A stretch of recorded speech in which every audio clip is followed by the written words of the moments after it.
A good idea is usually obvious in hindsight, and you've figured out the baby steps to get there. What I mean by that is Uber was a good idea. Nobody wants to stand on the corner yelling for a taxi. You'd like to press a button, have it show up, take you somewhere, and then pay for it.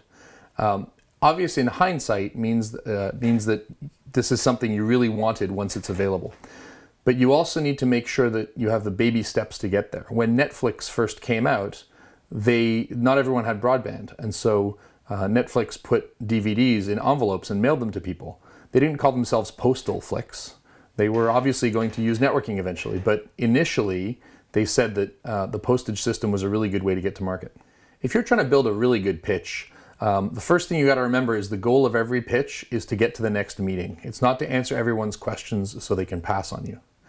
You also need to remember that people love stories, and if they don't have a reason to tell others about what you do, your company probably isn't that interesting. So explaining how your product works before they care that it exists is a really big mistake.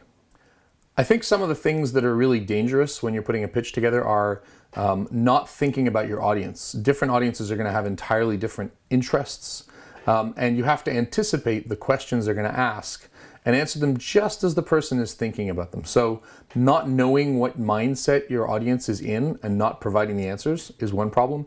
The other is just not being interesting. Frankly, we are so overwhelmed with information that if you can't give me stuff that grabs my attention, you're not going to get it.